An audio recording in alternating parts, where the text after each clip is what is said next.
had some wood left over from my projects from the greenhouse and the chicken coop and the shed. And also I have some leftover hardware mesh too. So what I wanted to do was create garden chicken salad bars in my chicken coop. So I'm just gonna go ahead and reuse this wood and just create cages on top of the seedlings that I'm gonna go ahead and, well, seeds that I'll go ahead and plant, which hopefully will sprout, and then the chickens can go at it without disturbing the roots. So the first thing I did was collected some of the wood that was around the yard, and then I'm just sorting them by size. So so I can determine like which ones I can cut, which I can use right now. So I have this length here. I'm gonna go ahead and just kind of start putting these together, and then I'll just see what pieces of wood I'm going to need to cut. But I'm just thinking about small boxes that I can move around into the coop, and then what I'll do is I'll just go ahead and staple the wire mesh on the top, and then I'll go ahead and put soil underneath with some seeds. Thinking about starting something like green beans or some, I've got some lettuce and arugula and radishes, those kind of sprouts I think would be good. So like this would be my first box. I'll go ahead and what I'll do is I'll go ahead and just nail it in. Just attach them and nail it in on the sides, and I think that'll be good. So that's 35. Okay, so this is about 50 inches, so the half mark would be at 25.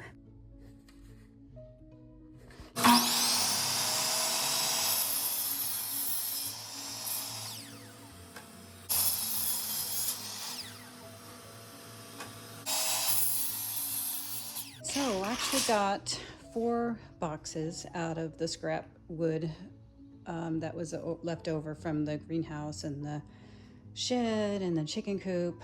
So what I did is I just made sure that these edges, the ones that are opposite each other, are the same length. When these edges are the same length, I'll go ahead, I will pre-drill holes in here. Probably I'll do 2 screws, and I'm going to do the 2.5-inch deck screws. I'll put them in here, and then I'll do on each side here, and then also on the opposite sides. After I'm done with that, my plan is to collect all of the scrap hardware mesh that we use for the chicken coop, and then we can go ahead and either staple it or nail it in on the top.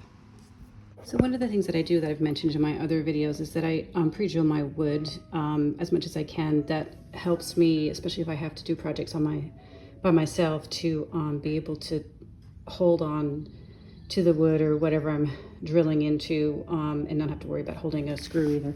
So you can just drill if there's self-driving nails. You can go ahead and just do it, but just without pre-drilling holes. But to even make it even easier, you can pre-drill holes. And then it's a little extra step, but it makes it even easier. So then you just put this screw right in there, and you don't have to worry about holding the screw to make sure that it, while it drills into the wood. What you need to do is just switch out your bit.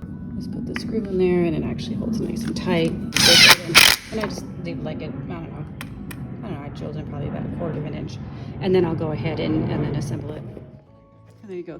All the holes are drilled, and I go ahead and put this against here, and you can just I'll just stabilize this with my foot.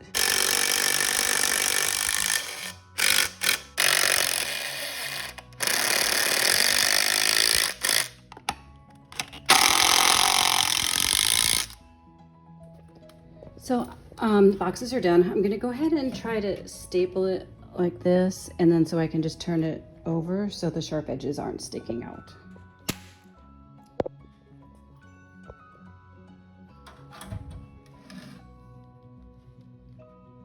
So I tried to staple it and turn it over and didn't work, so I'm just crimping the edges, and then I'll just go ahead and then staple that on so there's no sharp edges coming out of here. So crimping it was a lot of work, so I still had some rough edges, so I went ahead and I actually inverted the box and put the mesh inside the box and stapled that from the inside. All right, so this is way over engineered, but what I ended up doing was putting the the mesh from the ends underneath, so there's no sharp ends from the outside. And then this box was pretty big, and when you go down like this, it's like it was collapsing, so I had to put this middle bar here, and then these ends were open, so I just put just braces on either side and then just stapled these in. I'm making sure that there are no little pieces of staples on this, and then also there was some sharp edges along here that I turned under. This box took me forever because I said it was, I had a lot of sharp edges on the end, so I went ahead and I trimmed it very close to this edge. Hey girls. Okay, they're super curious about what this is, but I'm gonna go ahead and hi girls. Hey chick chick chick chick. What are those? I just want to see how they react to this and what they do when they climb on top of it before I do anything permanent. What do you think that is, girls? They were like all came running when they saw me put that on there. What I'm going to do is put dirt, like some decent dirt, like potting soil dirt, and then I'm going to go ahead and just put some. Maybe I'll start with beans. I think I've got some mint and maybe some like some oregano or something in there. No. I'm sure they'll be on top of that in just a few minutes. What are you guys thinking? Oh, there we go. All right, what do you think?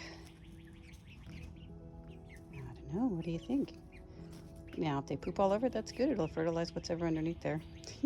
Or kill it, because it's just fresh poop. Okay, well. That's going to be your food in a little, hopefully in a week or two. We'll see.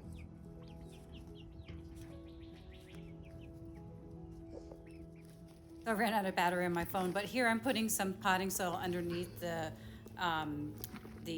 boxes, and then I went ahead and put a bunch of seedlings in there. Looks like it's working good so far. I'll go ahead and include some updates every few days to show you how everything is sprouting. But so far, so good.